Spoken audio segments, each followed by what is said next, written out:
Kajian Fathul Bari Syarah Kitab Sahih Al-Bukhari, Kitabul Iman. Di awal mungkin saya sengaja mengulang-ulang di mana iman ini hal yang sangat fundamental gitu ya, sangat mendasar. Karena dengan beriman ini atau iman ininya yang akan membedakan, memisahkan, dan menentukan apakah seseorang itu pada akhirnya di akhir akan menjadi orang yang abadi di surga atau di neraka. Iman ininya yang menentukan demikian. Ada iman berarti pada akhirnya akan masuk surga dan abadi.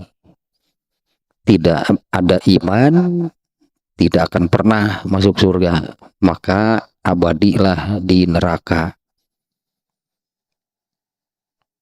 Ini menunjukkan ya, iman itu sesuatu yang ya sangat-sangat mendasar. Dan yang namanya beriman itu adalah yang beriman itu mempercayai dan menerima benarnya agama Islam. Itu yang akan menentukan. Yang menerima dan mempercayai benarnya agama Islam. Kalau tuntutannya berarti kan, kalau menerima dan mempercayai benarnya Islam, nah tuntutannya adalah beradab gitulahnya dengan adab Islam, yang mananya kan mengamalkan berarti ajaran Islam. Nah, apabila berimannya itu apa namanya ya dengan keimanan yang sempurna, kemudian mengamalkannya itu secara bersungguh-sungguh, maksimal itu kan, dan konsisten, jaminannya masuk surganya pun tanpa hisab. Ya, jaminannya yaitu masuk surga tanpa hisab. Dan itu berlaku untuk semua orang. Ya, Allah berlakukan ya, hal itu Allah berlakukan sama bagi semua orang. Ya sebetulnya kan apa namanya masuk surga tanpa hisab gitu ya. Itu Allah kesempatan tersebut Allah berikan kepada semua orang tanpa pilih bulu sebutannya ya. Semua orang bisa, semua orang boleh. Tapi inilah dasarnya, yaitu tentang ya berimanlah gitu kan terhadap ajaran Islam yang Allah turunkan. Yang kemarin ya bab ke-8, yang kemarin itu kan bab hubbur rasul minal iman.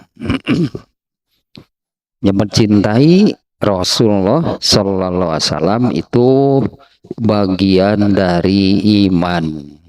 Pasti sebetulnya kan, pasti demikian. Karena beriman itu tadi kan artinya beriman itu kan mempercayai dan mengakui, menerima benarnya agama Islam. Nah, di mana agama Islam itu Allah turunkan melalui Rasulullah Sallallahu Alaihi Wasallam. Dan mencintai Rasulullah SAW itu bagian dari iman. Yang mencintai Rasulullah itu bagian dari iman. Nah, hanya ini ulasan sedikitnya yang bab ke-9 kemarin. Hanya kan kebetulan bab berikutnya juga masih ada kaitan, sangat erat kaitannya. Dengan bab yang ke-9 ya. Kalau bab ke-9 itu kemarin kan bab mencintai Rasulullah SAW itu bagian dari iman. Nah, bab berikutnya nanti halawatul iman. Manisnya, nikmatnya beriman, gitulah ya, manisnya nikmatnya beriman. Nah, ternyata untuk mencapai hal tersebut, unsur yang harus dipenuhinya adalah yang ini, mencintai Rasulullah. Jadi selain mencintai Rasulullah itu selain bagian jelas bagian dari iman, juga itu adalah unsur yang wajib dipenuhi untuk mencapai, kurang lebih maknanya menjadi, ternyata beriman itu nikmat. Nah, kurang lebih jadi demikian lahnya maknanya, ternyata beriman itu nikmat. Unsurnya adalah mencintai Rasulullah. Ini ada satu halnya yang nanti juga karena masih sangat terkaitannya. Yang kemarin ini kan ternyata dari hadis yang dimuat oleh Imam Al-Bukhari itu, sabda Rasulullah SAW,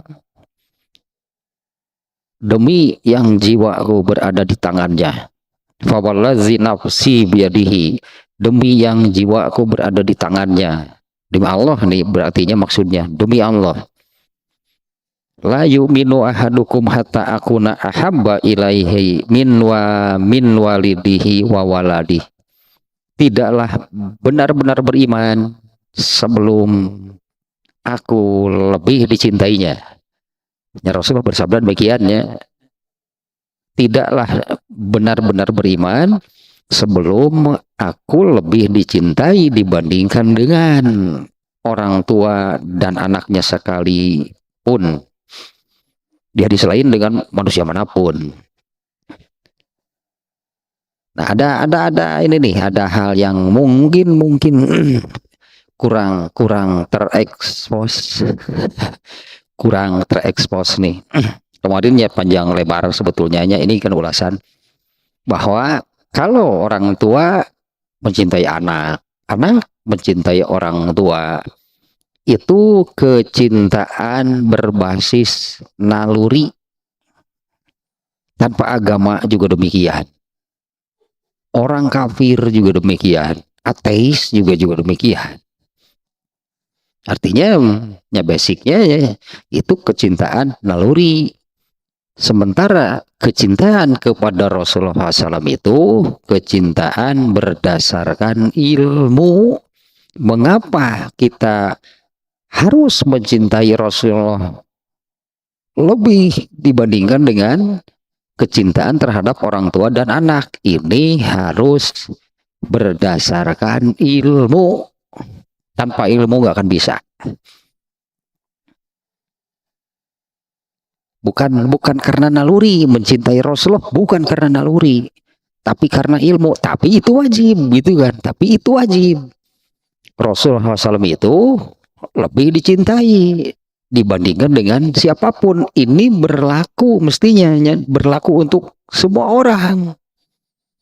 Rasulullah itu wajib menjadi yang paling dicintai. Jadi kalau orang tua atau anaknya yang karena sangat mencintai, kangen rindu orang tua yang sudah tidak ada, kalau kepada Rasulullah pernah kangen nggak? Mestinya yang paling dirindui, itulah yang paling dikangeni, itu Nabi Rasulullah SAW. Kalau nggak salah kemarin saya katakannya, kalau kita ini di akhirat nanti tidak bertemu dengan orang tua kita, dengan anak kita, masalah nggak? Nggak ada masalah, karena mereka nggak bisa apa-apa. Ada ayatnya kan yang surat Al-Baqarah 48, surat Luqman 33 yang menerangkan demikian. Orang tua, anak nggak bisa menyelamatkan, menolong siapapun. Tapi kalau di akhirat nanti tidak bertemu Nabi, itu masalah besar bagi siapapun. Siapa yang bisa menolong nanti di akhirat?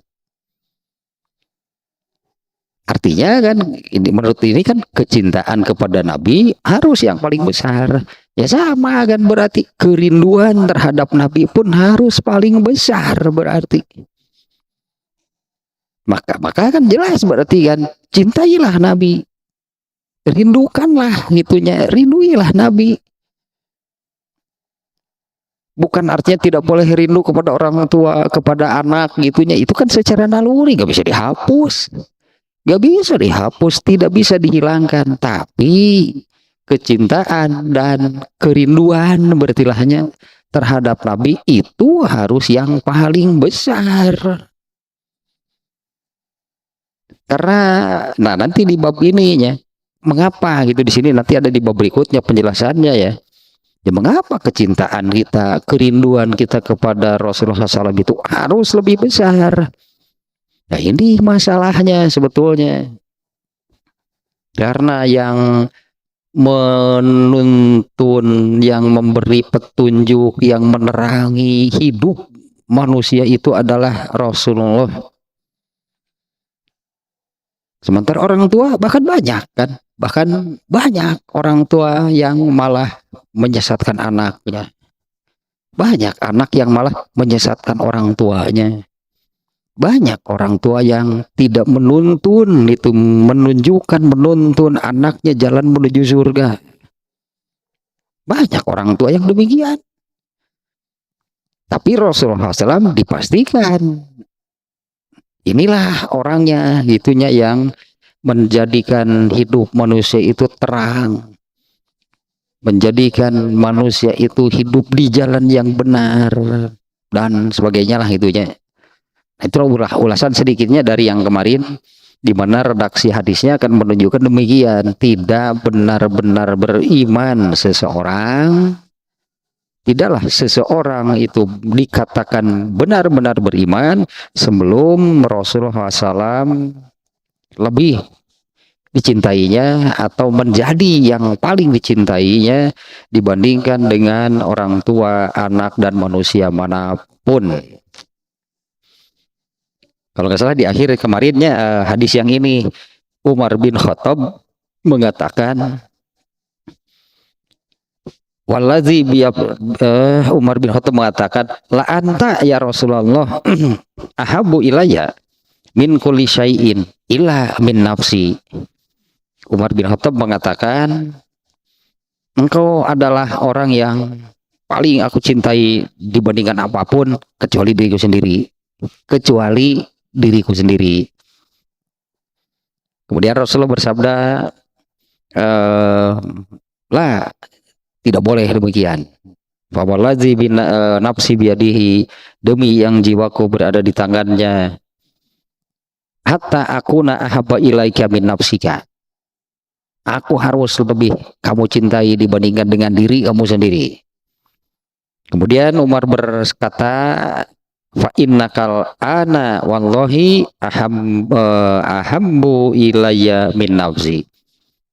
Demi Allah, sejak saat ini, sejak sekarang engkau lebih aku cintai dibandingkan dengan diriku sendiri. Kemudian Rasulullah bersabda, benar, sejak sekarang harus demikian.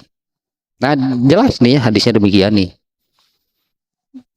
Jadi kalau misalnya muncul ini kan nggak bisa dihilangkan, tadinya muncul terlintas dalam pikiran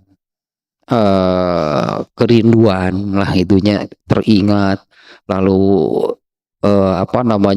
datang kerinduan terhadap orang tua, tambahan jengka Nabi gimana?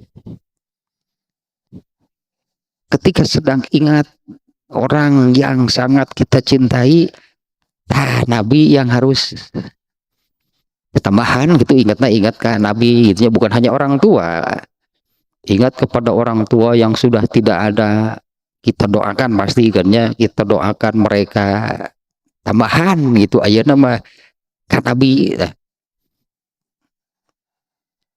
Bahkan kan setiap kali ingat artinya kita posisikan bahwa kerinduan kita kepada Nabi itu lebih besar berdasarkan naluri, Bahkan kan Nabi mah teringet-inget acan. Wah, kan Nabi mah teringet-inget acan boro-boro sono. Boro-boro ada rasa rindu, kangen kepada Nabi. Ya yang ada itu karena kan yang ingat itu kan orang tua, yang ingat itu anak. Ya wajar, memang manusiawi. Tapi kenapa tidak pernah muncul gitu yang kerinduan kepada Rasulullah SAW? Karena nggak punya ilmu. Karena nggak punya ilmu kan. Ya inilah ilmunya. Ternyata Rasulullah itu harus menjadi yang paling dicintai dibandingkan dengan siapapun. Bab berikutnya sekarang nih, bab 9, babu halawatil iman. Bab manis. Nah, kalau secara harfiah halawah manis itu ya. Bab manisnya iman. Manis itu rasa, berarti itu kan ya. Bab manisnya iman.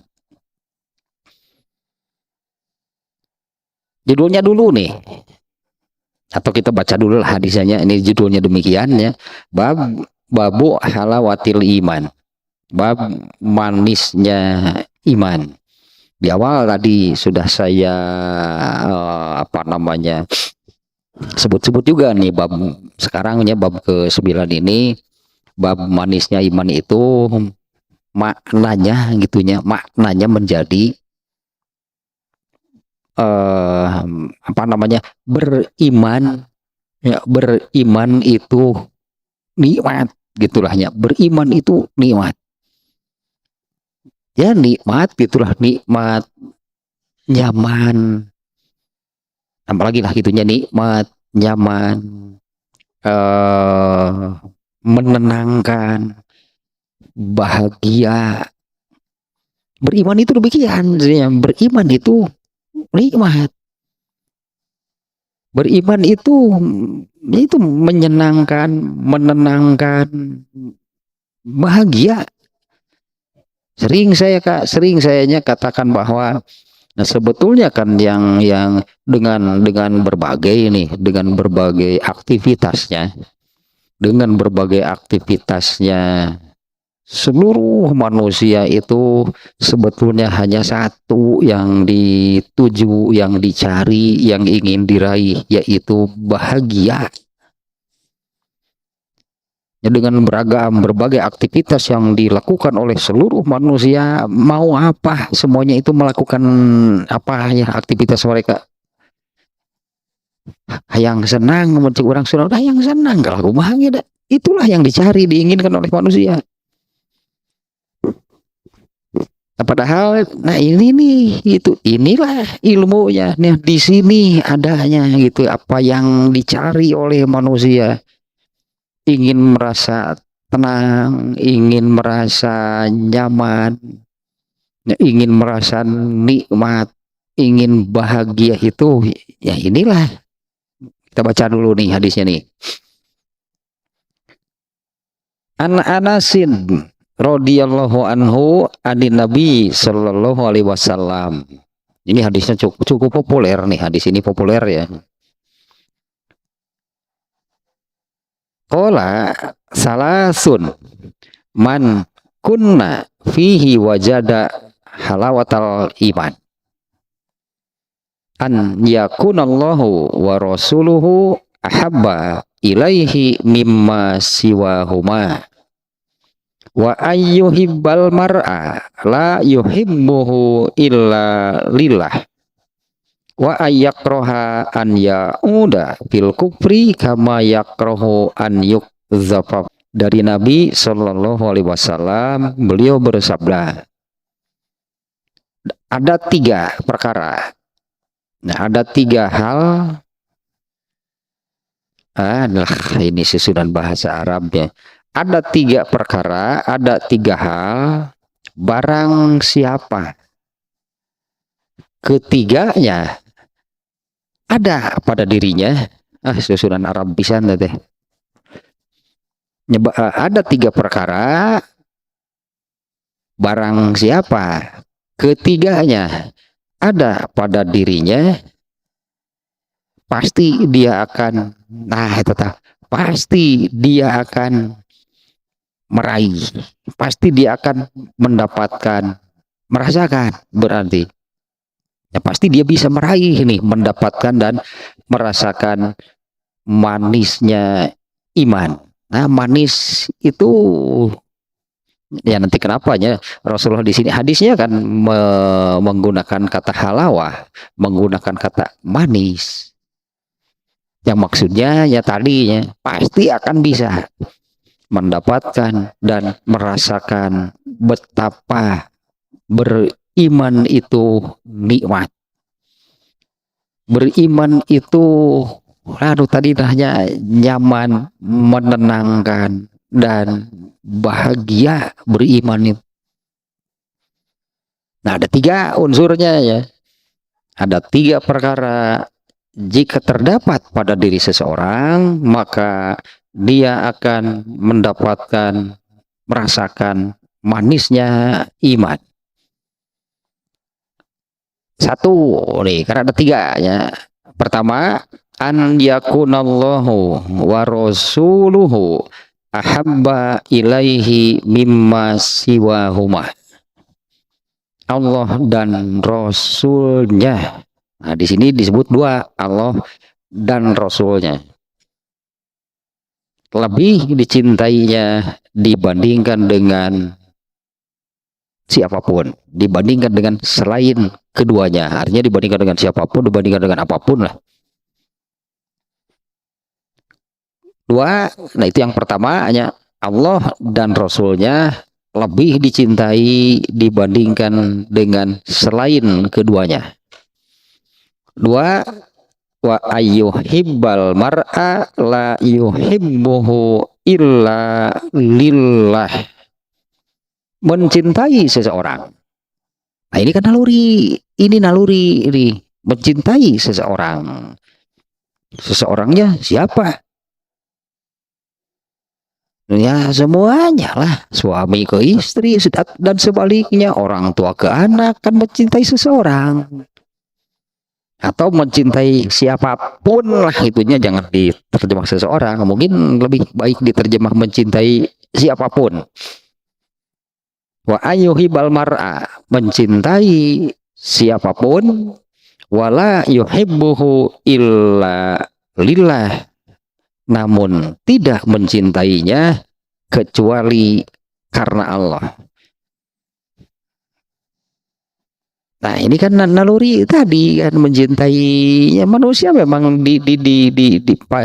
pada diri, ke dalam diri manusia itu memang Allah memasukkan itu. Allah memasukkan itu ke dalam diri manusia, ada kecintaan terhadap sesuatu.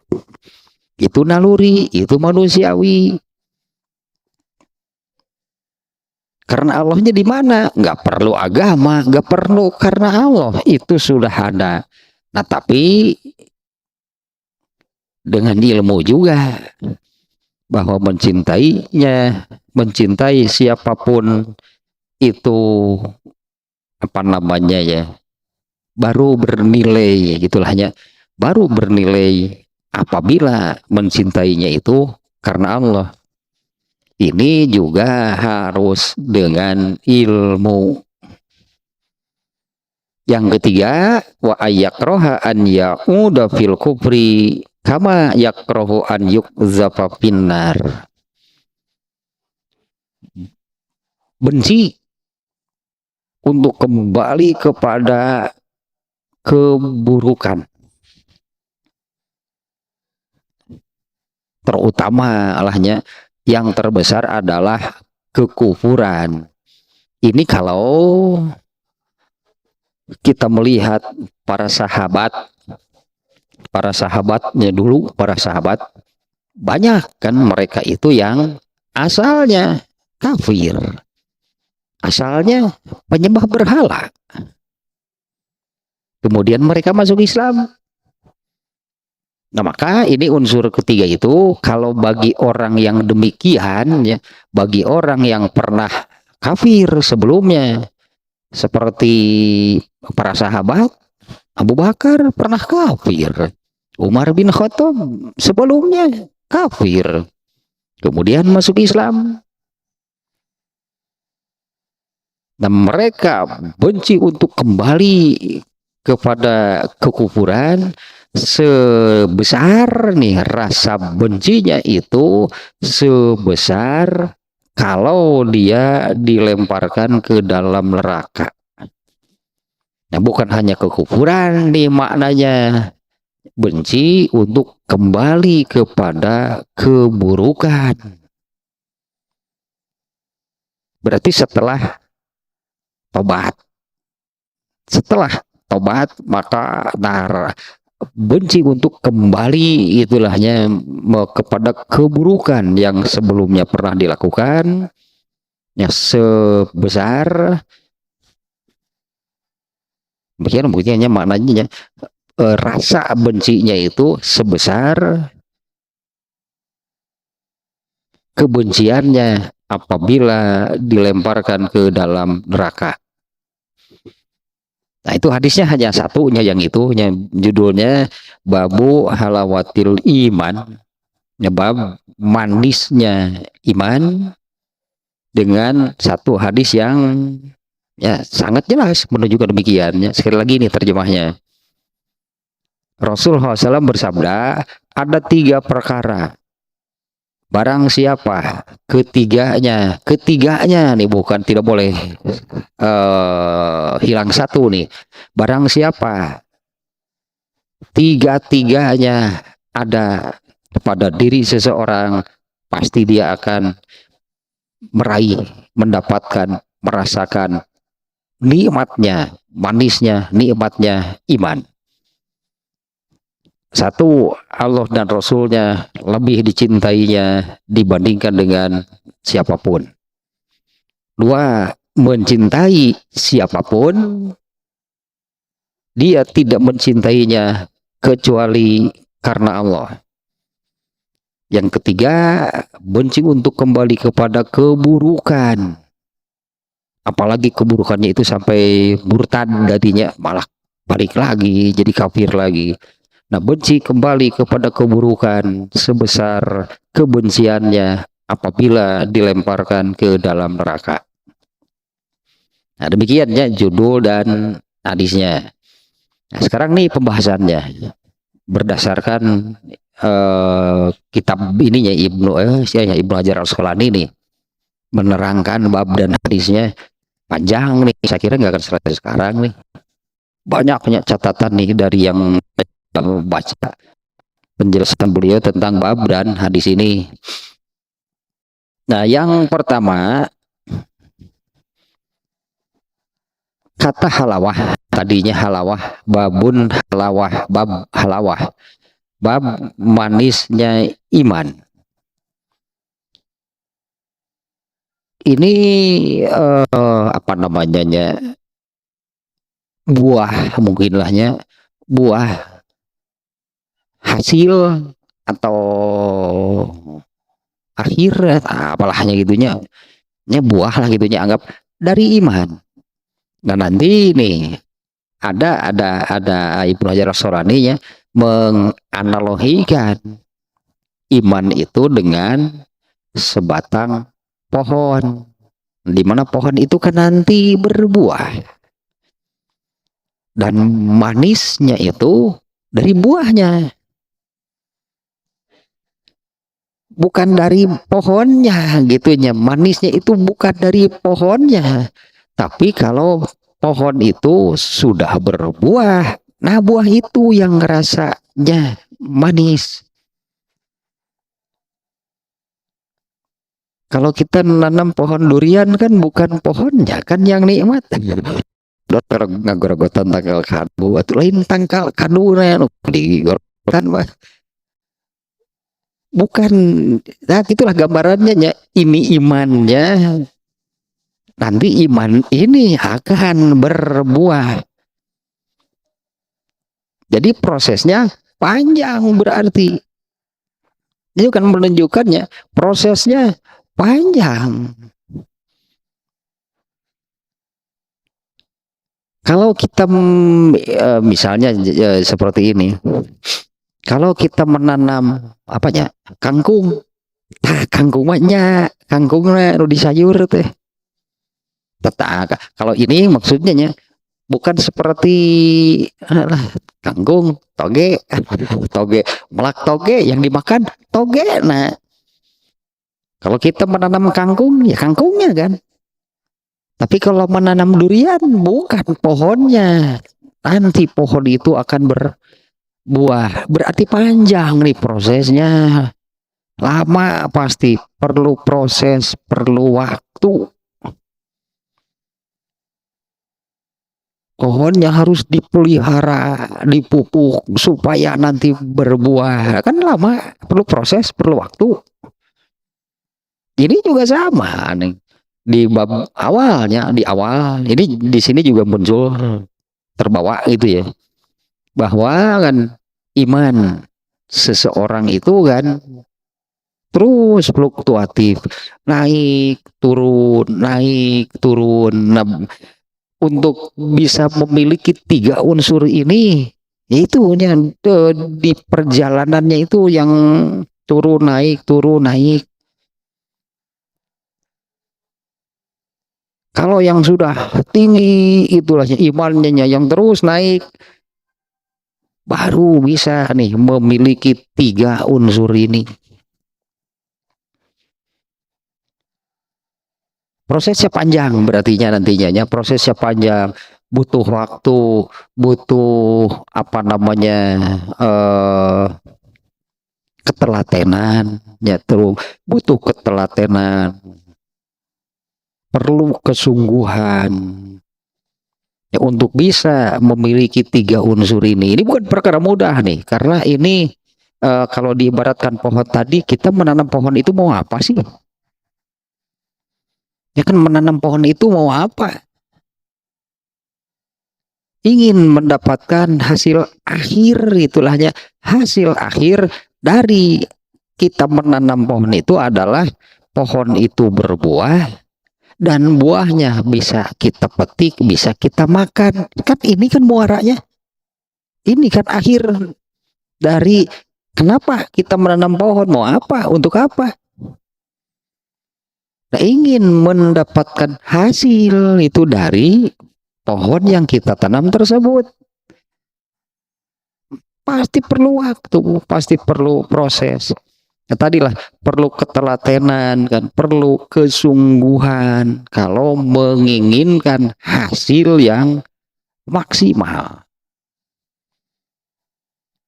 Nah, inilah hasil yang maksimalnya itu adalah bisa merasakan manisnya buah tersebut, buah pohon tersebut itu kan hasil akhirnya maksimal. Berarti apa yang dilakukan itu sampai kemudian menghasilkan buah dan buahnya itu bisa dirasakan.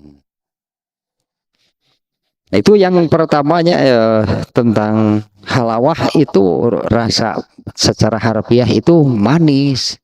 Sementara imannya abstrak. Iman itu kan tidak seperti gula. Kalau gula kan nampak,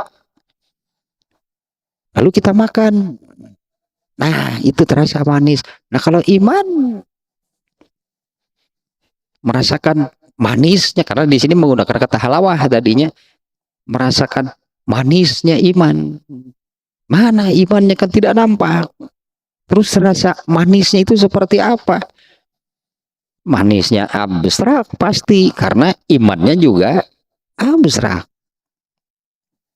Beda kan dengan misalnya ya manisnya gula atau ada buah yang rasanya manis. Kalau kita membandingkan dengan hal ini kan, gula itu nyata, nampak, lalu kita memakannya, oh iya terasa manisnya.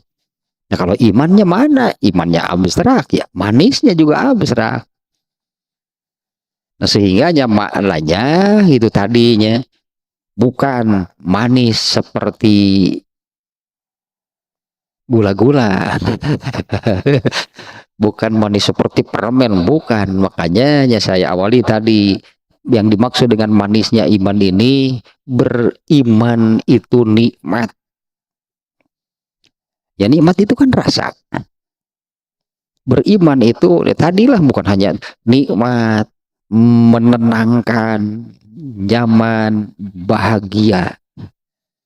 Itu sebenarnya beriman itu demikian, itu rasanya itu seperti itu.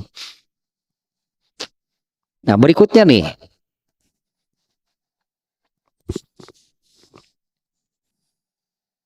dengan menggunakan kata halawah, hadisnya kan, ini sudah ke hadisnya ya. Dengan menggunakan kata halawah, ini Rasulullah SAW kan ya, salasun man kunna fihi wajada halawah. Ini Rasulullah nih menggunakan kata menggunakan kata tersebutnya di redaksi hadisnya. Nah Rasulullah SAW menggunakan kata tersebut ini mengisyaratkan, atau Rasulullah SAW itu mengisyaratkan, menunjukkan, sekaligus ini dalam artinya kan makna hadisnya nih, sekaligus nih menunjukkan, mengarahkan kepada perbandingan antara orang yang sakit dengan orang yang sehat. Nah di dalamnya itu ada unsur demikian ya. Rasulullah SAW itu nih membandingkan antara orang yang sakit dengan orang yang sehat. Karena orang yang sakit di sini disebutnya al-maridul sofrawi, sakit kuning, anu tipes lah itu teh.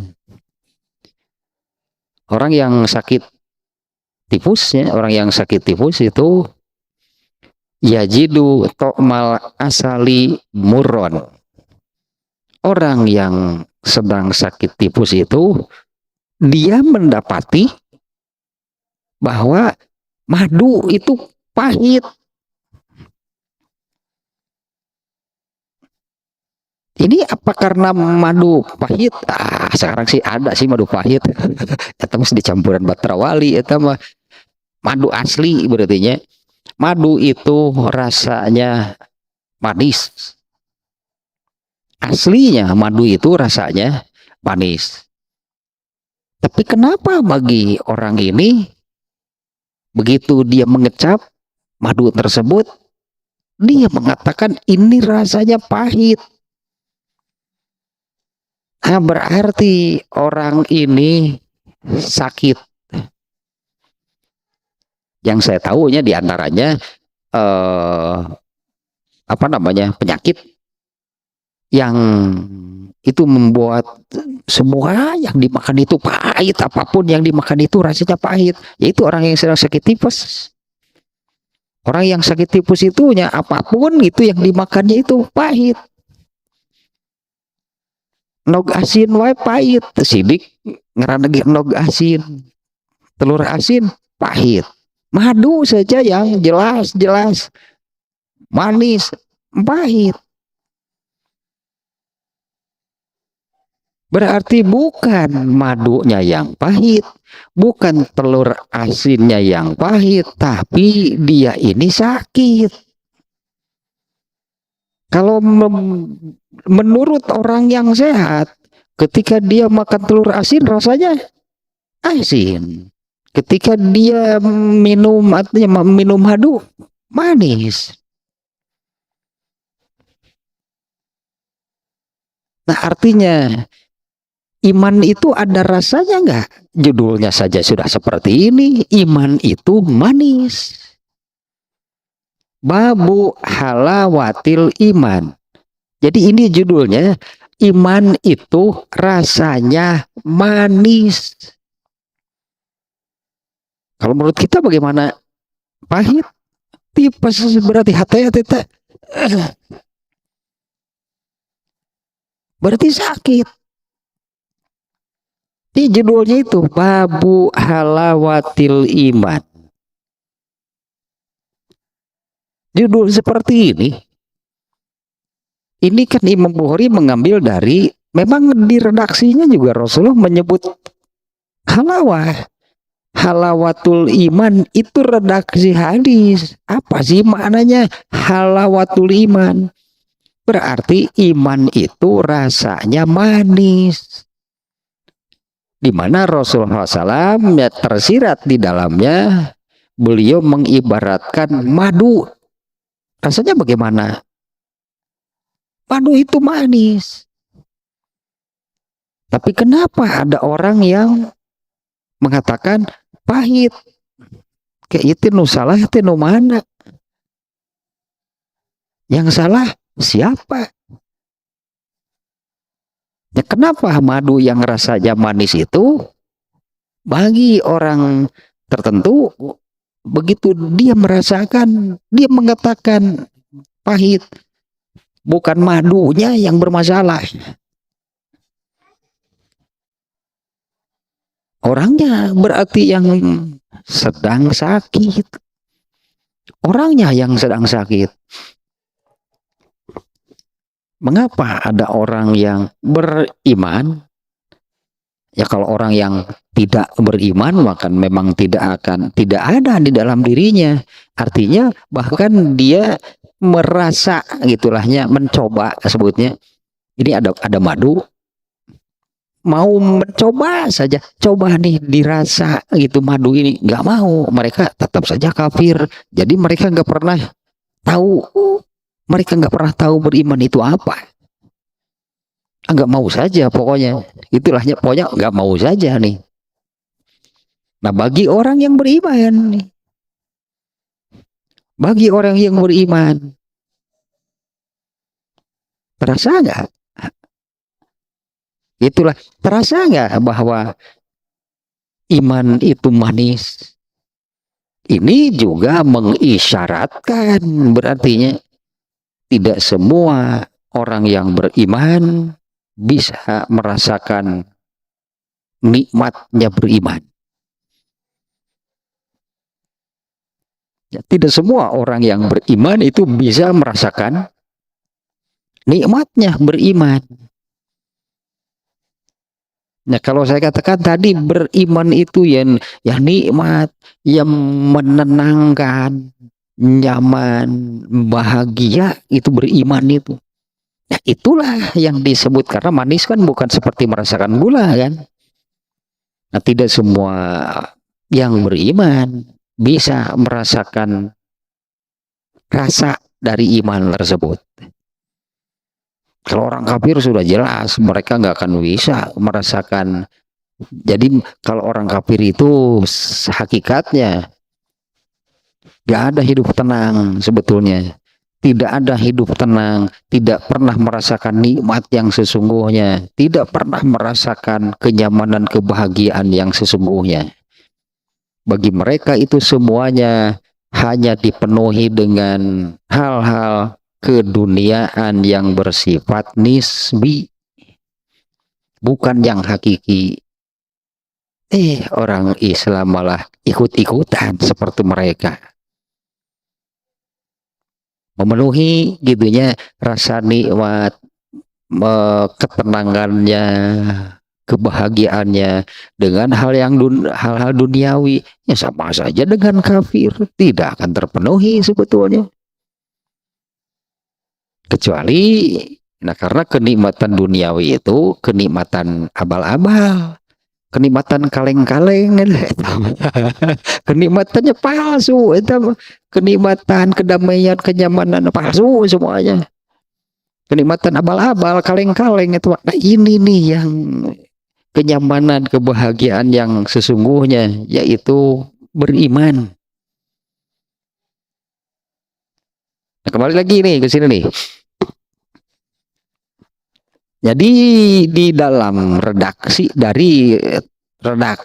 yang seperti ini ya, yang disabdakan oleh Rasulullah SAW. Nah, Rasulullah SAW itu di dalamnya terdapat bahasa Arabnya berisyarat perbandingan antara orang yang sakit dengan orang yang sehat. Di mana Orang yang sedang sakit itu dia mendapati bahwa rasa madu itu adalah pahit. Sementara wasohihu yazuku halawatahu. Sementara orang yang sehat, nah benar bisa merasakan. Ya, sementara orang yang sehat benar bisa merasakan manisnya madu. Tadi kan pahit itu menurut orang yang sedang sakit. Karena hakikatnya yang sesungguhnya rasa dari madu itu adalah manis. Nah, orang yang sehat dia mengecap madu, benar itu madu itu rasanya manis. Nah ini nih juga sudah menunjukkan nih, ini sudah menunjukkan ya cobalah madunya itu kita ganti dengan iman. Orang yang beriman artinya orang yang sudah makan atau minum sebutannya ya, anggaplah sudah makan, sudah minum madu tersebut. Nah, terus rasanya bagaimana? Kalau orang kafir tadi kan tidak pernah kan merasakan, tidak pernah tahu gitu rasanya iman itu apa, karena mereka nggak pernah merasakannya. Nih orang Islam nih, orang yang beriman, berarti mereka ini sudah biar bagaimanapun mereka sudah nih mengecap itulah, mengecap, merasakan rasanya madu. Nah, terus rasanya bagaimana? Nah, hanya tadi dah nikmatnya tidak terasa, kenyamanannya tidak ada, bahagianya nggak ada. Wah, boh nyebut pahit gini iman teh, gering berarti tahat ya teh. Berarti sakit. Berarti sakit gitu ya. Karena kenapa kita demikiannya? Kenapa gitunya tidak juga merasakan nikmat itulah, beriman itu tidak terasa juga itu nikmatnya beriman, menenangkannya gitu, menangkannya sebetulnya kan betapa menenangkannya beriman, bahagianya beriman gak terasa juga. Yang adun gitu hayo ka Allah teh nyalahkeun Gusti ka abdi teh kieu-kieu teuing tah eta gering gitu tah. Berarti sakit. Seperti ini analoginya di sini perbandingannya, hakikatnya madu itu adalah manis. Apalagi kalau jelas di gemerong sirum berarti kali menyang di mana ya sirum gemerong nu pahit atuh tadi di gemerong sirup amis lah yakin itu madu. Datanglah seseorang lalu merasakan pahit, bermasalah berarti orang ini ya bermasalah di apa namanya alat pengecapnya di lidah atau memang tipes berarti kertipes jalan itu jangan tipes masa segala pahit. Nah sekarang di poin berikutnya nih ini poin berikutnya nih apa ini nih, jadi demikian nih, seperti apa sih rasa pahitnya? Ada yang mengatakan ayah amis tapi ayah pahit nak. Ada yang mengatakan nah pahit dan bikin gitu beda gering nah, berarti ada tingkatannya berarti kan. Ini ada tingkatannya nih. Ada yang mengatakan pahitnya itu semacam adalah sedikit gitulah, terasa pahitnya itu sedikit. Ada yang mengatakan teramat sangat kuat gitu rasa pahitnya. Nah ini maksudnya bahwa kadar sakitnya bertingkat-tingkat. Yang paling parah itu adalah ya inilah yang kalau mengatakan bahwa Mungkin dari semua yang pernah saya makan, tidak ada yang lebih pahit dari madu ini. Itu paling parah itu kalau demikian. Ada yang demikian, artinya ya yang tidak pernah bisa merasakan, artinya malah itulah yang terasa. Tidak pernah bisa merasakan manisnya iman. Yang terasa malah sebaliknya. Bisa jadi sampai mengatakan demikian nih ya. Bisa jadi sampai mengatakan demikian. Dari apapun yang pernah saya makan, tidak ada yang lebih pahit daripada madu ini. Gering naon atuh nukieunya. Gering naon dari nukieu. Nah, maka setiap apa namanya ya? Kulama naqasati sihatu syai'an. Setiap kali naon bahasa orang nantinya setiap kali aduh barusan sudah terlintas nih kondisi kesehatannya gitulahnya, setiap kali kondisi kesehatannya menurun, nah maka akan semakin pahitlah rasa madu tersebut. Ya, setiap kali kondisi kesehatannya menurun, maka ini kan analoginya demikian ya. Setiap kali kondisi kesehatannya menurun, maka semakin pahitlah rasanya madu tersebut. Jadi rasa pahitnya madu tersebut itu sesuai dengan kondisi sakitnya.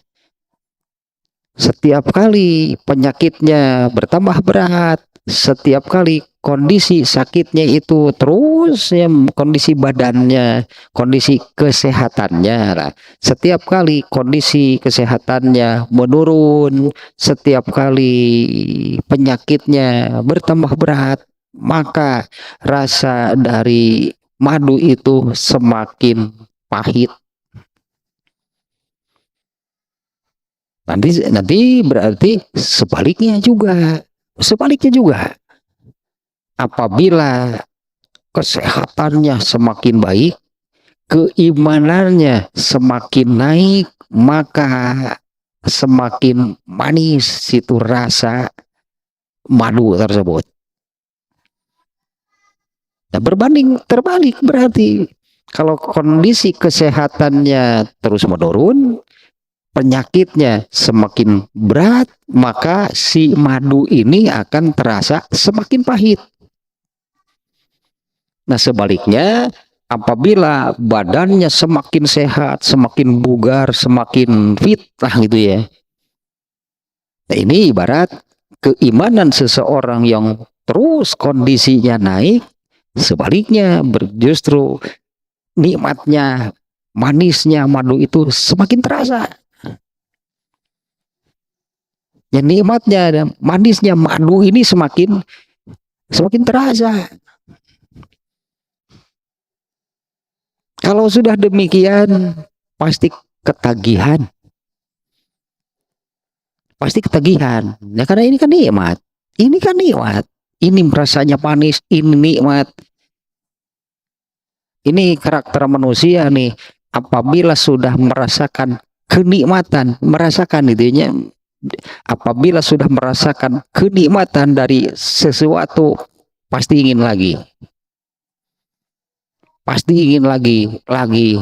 Karena itu kan dia mendapatkan kenikmatan, dia mendapatkan kebahagiaan dari hal tersebut, pasti mau lagi dan lagi, ketagihan. Nah, supaya artinya kan supaya semakin gitulah, semakin terasa nikmat, semakin terasa manis nih dari yang namanya iman itu, maka harus semakin tinggilah kadar keimanannya.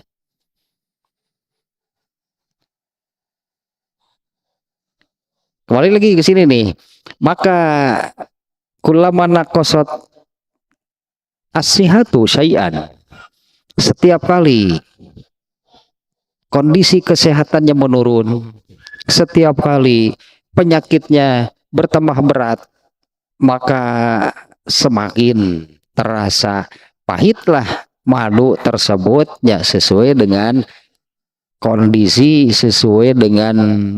kesehatannya, sesuai dengan kadar penyakitnya. Nah, fakanat hazil isti'aratu min awdohi ma yuqawil istidlalil musannifi ala ziyadati wa nuqsan. Nah, hadis ini ya dengan penjelasan demikian sudah dianalogikan tadinya dengan madu, dianalogikan dengan orang yang sehat dengan yang sakit. Nah, hadis ini menjadi semakin jelas bahwa iman seseorang itu kadang turun, kadang naik. Dan bahwa iman seseorang itu fluktuatif, turun naik. Kecuali, nah ya ada dua nih. Ada dua orang yang imannya sudah tidak lagi turun naik, itu ada dua. Apakah sudah sampai ke tahap tertinggi, nggak akan turun lagi, atau sebaliknya jatuh ke tahap yang terendah, semua naik lagi, atau kalau yang sudah sampai ke tahap tertinggi itu yang disebut dengan iman yang sempurna. Sebutannya demikian ya, keimanannya sudah sempurna, itu sudah nggak akan turun lagi. Ini yang dulunya ditunjukkan oleh ini yang ya patut kita teladani, patut kita contoh.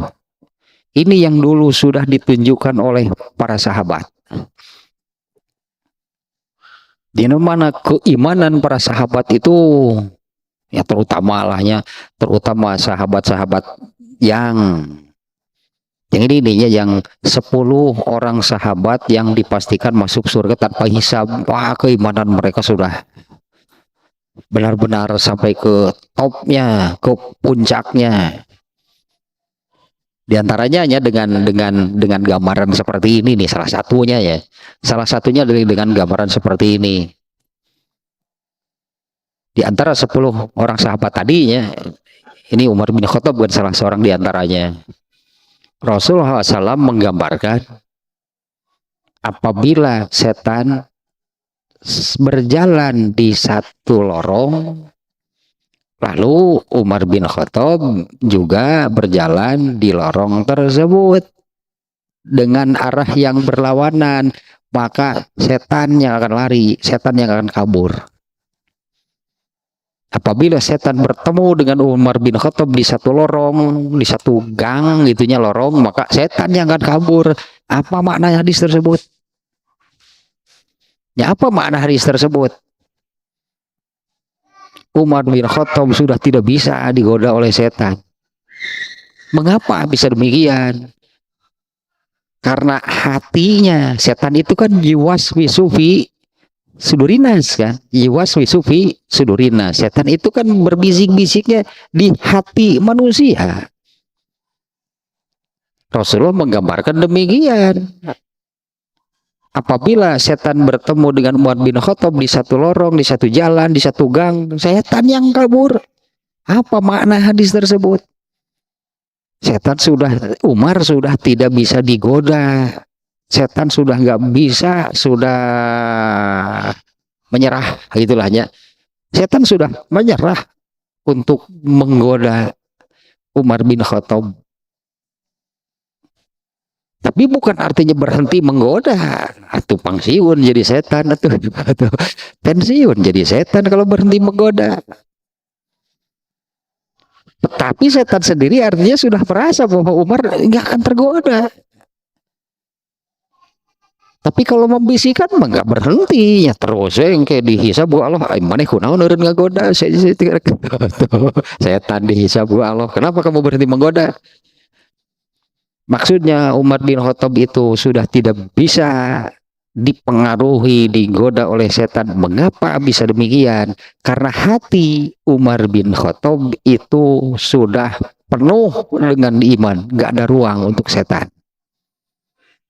penuhnya ya kalau hati itu ibarat ruang, seluruh ruang di dalam hati Umar bin Khattab itu sudah terisi dengan iman, gak ada celah sedikit pun untuk setan. Nah ini kan siapapun bisa kan demikian, imannya sampai kepada